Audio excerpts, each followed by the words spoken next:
धन्यवाद अध्यक्ष महोदय। लोकतंत्र के महत्वपूर्ण विषय पर बोलने का जो आपने समय दिया, जहां हम आज चुनाव सुधारों पर चर्चा कर रहे हैं। इनको बोलने दो, प्लीज लिसन टू हर। चुनाव आयोग एक संवैधानिक ढांचा है जिसे निष्पक्ष तरीके से काम करना चाहिए, लेकिन हाल में देखने को मिला है कि ये चुनाव आयोग पूरी तरह सरकार के इशारे में काम कर रहा है, या यूँ कहें कि पूरी तरह समर्पित होकर सरकार के लिए काम कर रहा है। हमने उत्तर प्रदेश के उपचुनावों में देखा है कि किस तरह वोटों की धांधली हुई, कि किस तरह बीजेपी ने मनमानी करी और लगातार चुनाव आयोग को शिकायत करने के बावजूद भी चुनाव आयोग ने कोई भी एक्शन नहीं लिया। और इसी के साथ यह भी देखने को मिला कि पुलिस खुद सादे कपड़े पहनकर वोट डालती नजर आई बूथ के अंदर, लेकिन चुनाव आयोग ने कोई भी अधिकारियों के खिलाफ कार्रवाई नहीं करी। सीसी फुटेज की जब मांग करी गई चुनाव आयोग से, तो चुनाव आयोग ने सीसी फुटेज तो नहीं दिए। इसी के साथ एक ऐसा कानून लेके आई है जहां पे कहा गया है कि 45 दिन के अंदर सीसी फुटेज हटा दिए जाएंगे। चुनाव आयोग पूरी तरह से पूर्ण तरीके से पक्षपाती स्वरूप में नजर आ रहा है, और यह हम इसलिए भी कहना चाहेंगे कि चुनाव आयोग का जो ये स्वरूप बदला है वह इसीलिए बदला है जब से चीफ जस्टिस ऑफ इंडिया को हटाकर यूनियन मिनिस्टर को अपॉइंटमेंट ऑफ इलेक्शन कमीशन में लगाया गया है। तो कहीं ना कहीं जो बिल पास हुआ दिसंबर 2023 में, जहां पे absolute legal immunity for any action by the election commission, इसके साथ साथ protection from accountability and scrutiny, जो इस तरह का सुरक्षा कवच एक चुनाव आयोग को दिया गया, इस वजह से चुनाव आयोग पूर्ण तरीके से समर्पित होकर सरकार के लिए काम कर रहा है।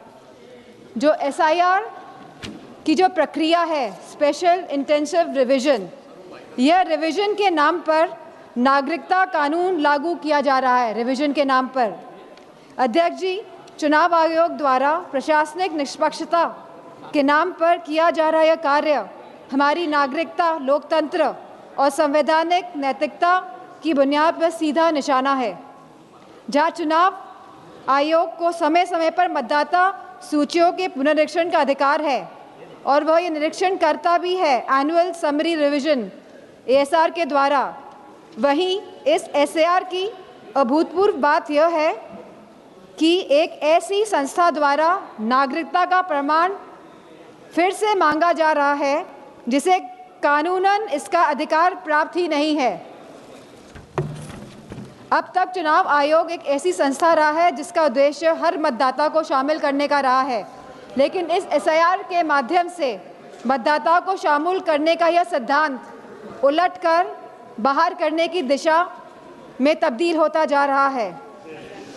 जहां बिहार में एसआईआर कराया गया और लगभग 80 लाख वोटर्स को डिलीट किया गया, और यह सूची आज भी उपलब्ध नहीं हो पा रही है कि 80 लाख वोटर्स आखिरकार कौन थे। वहीं एसआईआर के बाद भी अंतिम मतदाता सूची में लगभग 14 लाख से अधिक डुप्लीकेट वोटर्स पाए गए, और इसमें भी लगभग 3.5 मतदाताओं के दोनों वोटर आईडी कार्ड पर एक ही विवरण दर्ज कराया गया है।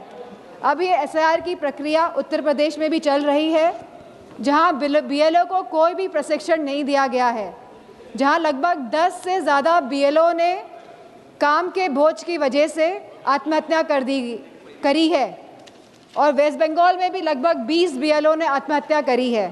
तो कहीं ना कहीं जहां इन बीएलओ को प्रशिक्षण नहीं दिया जा रहा है और जिस तरह से ये एसआईआर की प्रक्रिया को अंजाम दिया जा रहा है, कहीं ना कहीं ये वोट काटने वाली प्रक्रिया साबित होती जा रही है।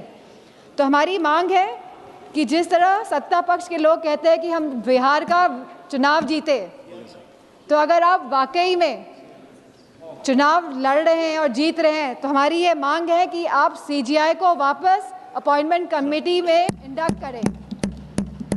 और जो आपने सुरक्षा कवच इलेक्शन कमीशन को दिया हुआ है, Kindly conclude, आप इस सुरक्षा कवच को भी हटाएं।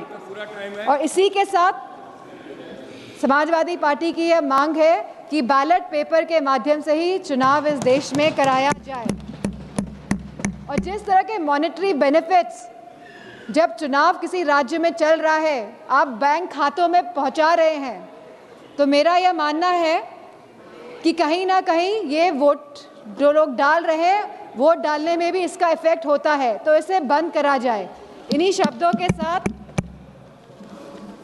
मैं ये बात भी कहना चाहूँगी कि ये जो नागरिकता कानून है, जो ये SIR जो ये लाया जा रहा है, इसे हटाया जाए, जिससे कि सही मायनों में लोगों के वोटों का अधिकार सुरक्षित रह सके। धन्यवाद। धन्यवाद।